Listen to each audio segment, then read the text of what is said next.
ಮಳೆ, ಕತ್ತಲೆ, ಹಾಳಾದ ಮನೆಗಳು. ಎನ್ಫೀಲ್ಡ್ ಅನ್ನೋ ಒಂದು ಸಣ್ಣ ಜಾಗದಲ್ಲಿ ಆರ್ಟ್ಸ್ಕನ್ ಅಂದ್ರೆ ಒಬ್ಬ ಮಿಡಲ್ ಕ್ಲಾಸ್ ಕುಟುಂಬ. ತಾಯಿ ಪೆಗ್ಗಿ, 4 ಮಕ್ಕಳು, ತಾನೇ ನೋಡಿಕೊಳ್ಳುವ ಕಷ್ಟ. ಮಕ್ಕಳು ಜಾನೆಟ್, ಮಾರ್ಗರೆಟ್, ಜಾನಿ ಮತ್ತೆ ಬಿಲ್ಲಿ.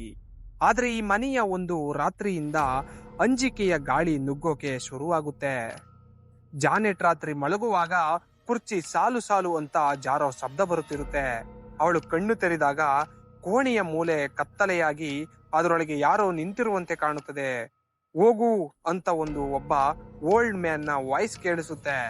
ಜಾನೆಟ್ ಎದರಿ ಎದ್ದಿ ಕೂಗುತ್ತಾಳೆ. ಫಾಗಿ ಲೈಟ್ ಹಾಕುತ್ತಾಳೆ. ಆದ್ರೆ ಒಳಗೆ ಯಾರೂ ಇರೋದಿಲ್ಲ.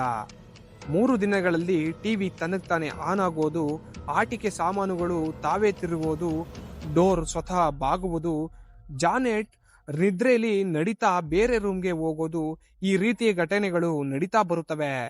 ಮನೆಯ ಗ್ರ್ಯಾಜುಲಿ ಹಾಂಟೆಡ್ ಆಗ್ತಾ ಬರುತ್ತದೆ. ಒಂದು ದಿನ ಜಾನೆಟ್ ರೂಮ್ ನಲ್ಲಿ ಒಬ್ಬಳೇ ಇರ್ತಾಳೆ. ಅವಳ ವಾಯ್ಸ್ ಬದಲಾಗುತ್ತದೆ. ಐ ಆಮ್ ಬಿಲ್ಲಿ ವಿಕಿನ್ಸ್, ಇದು ನನ್ನ ಮನೆ ಅಂತ ಕೇಳಿಸುತ್ತೆ. ಜಾನೆಟ್ ಯಾರು? ಹಾಗಾದ್ರೆ ಯಾರು ಈ ಮನುಷ್ಯ? ಬಿಲ್ಲಿ ವಿಕಿನ್ಸ್, ಈ ಮನೆಯ ಹಳ್ಳಿಯ ಮಾಲೀಕ. ಇಲ್ಲೇ ಸತ್ತಿದ್ದ ಮನುಷ್ಯ ಅವನು. ಜಾನೆಟ್ ನ ನಡತೆ ಬದಲಾಗ್ತಾ ಬರುತ್ತದೆ. ಅವಳು ಕಣ್ಣು ತೆರೆದೆ ಬೆಡ್ ಮೇಲೆ ಕೂತಿರ್ತಾಳೆ. ಓದಿದ ಗಾಳಿ. ಒಂದು ರಾತ್ರಿ ಫೆಗ್ಗಿ ಕೊಠಡಿ ತೆರೆಸಿದಾಗ ಜಾನೆಟ್ ಸೀಲಿಂಗ್ಗೆ ಅಂಟಿಕೊಂಡು ಬೇರೆಯವರನ್ನ ನೋಡುತ್ತಿರ್ತಾಳೆ. ಇದು ನಟನೆಯಲ್ಲ. ಇನ್ನು ಸೀನ್ ಅಮೆರಿಕಾಗೆ ಶಿಫ್ಟ್ ಆಗುತ್ತದೆ. ಲಾರೆನ್ಸ್ ಒಂದು ಭಯಾನಕ ಡ್ರೀಮ್ ನೋಡುತ್ತಾಳೆ. ಒಂದು ನನ್, ಬಿಳಿ ಮುಖ, ಕಪ್ಪು ಕಣ್ಣು. ನಿನ್ನ ಗಂಡ ಸಾಯ್ತಾನೆ ಅಂತ ಆ ನನ್ ಹೇಳುತ್ತದೆ. ಆ ನನ್ ವಾಲಕ್ಕಾಗಿರುತ್ತದೆ. ಒಬ್ಬ ಅತ್ಯಂತ ಶಕ್ತಿಯ ಡೆಮಾನ್ ಆಗಿರುತ್ತದೆ. ವ್ಯಾಟಿಕನ್ ಆರ್ಟ್ಸ್ಕನ್ ಕೇಸ್ಗೆ ವಾರೆನ್ಸ್ ಅನ್ನು ಕಳಿಸುತ್ತಾನೆ. ವಾರೆನ್ಸ್ ಮನೆಗೆ ಬರುತ್ತಾನೆ. ವಾತಾವರಣ ಪ್ಯೂರ್ ನೆಗೆಟಿವ್ ಆಗಿರುತ್ತದೆ. ಲಾರೆನ್ಸ್ ಒಳಗೆ ನುಗ್ಗುವಷ್ಟರಲ್ಲಿ ಗೂಸ್ ಬಂಪ್ಸ್. ಜಾನೆಟ್ ಅವರನ್ನು ನೋಡುತ್ತಿದ್ದಂತೆ ಅವಳ ಮೈ ಒದ್ದೆ ಆಗುತ್ತಿದ್ದಂತೆ ಆಗುತ್ತದೆ. ಅವಳು ಸಡನ್ಲಿ ಪ್ರೊಸೆಸ್ಡ್ ಆಗುತ್ತಾಳೆ. ಬಿಲ್ ವಿಕಿನ್ಸ್, ನಾನು ಇಲ್ಲೇ ಇರ್ತೀನಿ ಅಂತ ಜೋರಾಗಿ ಹೇಳುತ್ತಾಳೆ. ಬ್ರಿಟಿಷ್ ಮೀಡಿಯಾ ಈ ಮಕ್ಕಳು ಅಟೆನ್ಷನ್ ಬೇಡಿಕೆ ಫೇಕ್ ಅಂತ ಹೇಳ್ತಾರೆ. ವಾರೆನ್ಸ್ ಒಳ್ಳೆ ಟೆಸ್ಟ್ ಮಾಡ್ತಾರೆ. ಜಾನೆಟ್ ಬಾಯಿಗೆ ಟೇಪ್ ಹಾಕಿ ಬಿಗಿದು ವಾಟರ್ ಕೊಡ್ತಾರೆ. ಈಗ ಮಾತಾಡು ಅಂತ ಹೇಳುತ್ತಾರೆ. ಆದ್ರೆ ಬಾಯಿ ಮುಚ್ಚಿದರೂ ಬಿಲ್ ನ ವಾಯ್ಸ್ ಬರುತ್ತದೆ.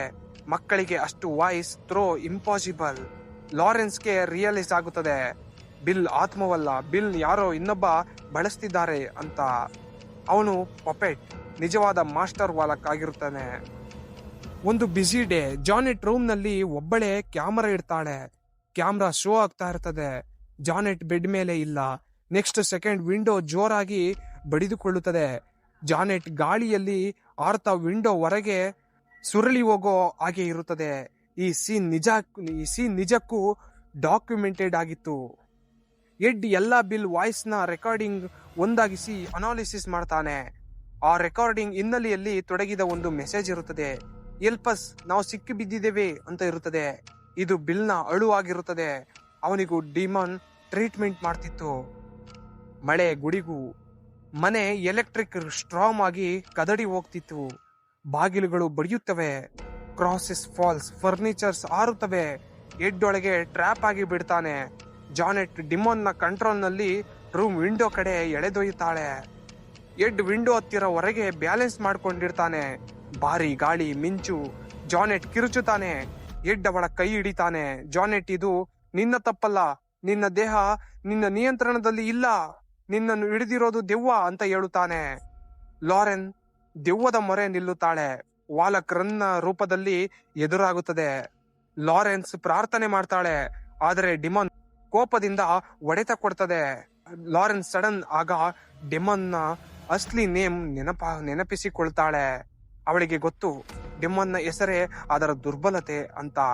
ಲಾರೆನ್ಸ್ ಕೂಗುತ್ತಾಳೆ, ವಾಲಕ್, ಗಾಡ್ ನ ಹೆಸರಿನಲ್ಲಿ ನಿನ್ನನ್ನು ಇಲ್ಲಿಂದ ಹೊರ ಹಾಕ್ತೀನಿ ಅಂತ ಕೂಗುತ್ತಾನೆ. ವಾಲಕ್ ಕಿರ್ಚುತ್ತಾನೆ. ಸ್ಮೋಕ್ ನಂತೆ ಕರಗಿ ಕತ್ತಲೆಗೆ ಕಣ್ಮರೆಯಾಗುತ್ತಾನೆ. ಮನೆ ಕಾಮಾಗಿ ಜಾನೆಟ್ ಕೆಳಗಿಳಿಯುತ್ತಾಳೆ. ಬಿಲ್ ವಿಕಿನ್ಸ್ ಆತ್ಮ ಡಿಮಾನ್ ಹಿಡಿತದಿಂದ ಹೊರಬರುತ್ತದೆ. ಅವನ ಆತ್ಮ ಫೈನಲಿ ಶಾಂತಿಯಾಗುತ್ತದೆ. ಜಾನೆಟ್ ಹಗಲು ರಾತ್ರಿ ಅಳ್ತಿರ್ತಾಳೆ, ನನ್ನೊಳಗೆ ನಾನು ಇರಲಿಲ್ಲ ಅಂತ. ಹೌಸ್ ಇನ್ನು ಹಾಂಟೆಡ್ ಫೀಲ್ ಕೊಡ್ತಿದೆ, ಆದ್ರೆ ಡೆಮೋನ್ ಇಲ್ಲ. ಲಾರೆನ್ಸ್ ಮೈಂಡ್ ಕಾಮ್ ಆಗಿರ್ಲಿಲ್ಲ. ಅವಳಿಗೆ ಎಡ್ ಆಲ್ಮೋಸ್ಟ್ ಸಾಯೋ ವಿಸನ್ ನೆನಪಾಗುತ್ತದೆ. ಎಡ್ ಹೇಳ್ತಾನೆ, ನಾವು ಒಟ್ಟಿಗಿದ್ದರೆ ಡೆಮೋನ್ ಯಾವುದೇ ಪ್ರಾಬ್ಲಮ್ ಮಾಡಲ್ಲ ಅಂತ. ಮೂವಿನ ಅಂತ್ಯದಲ್ಲಿ ಆಕ್ಚುಲಿ 1947 ಪಿಕ್ಚರ್.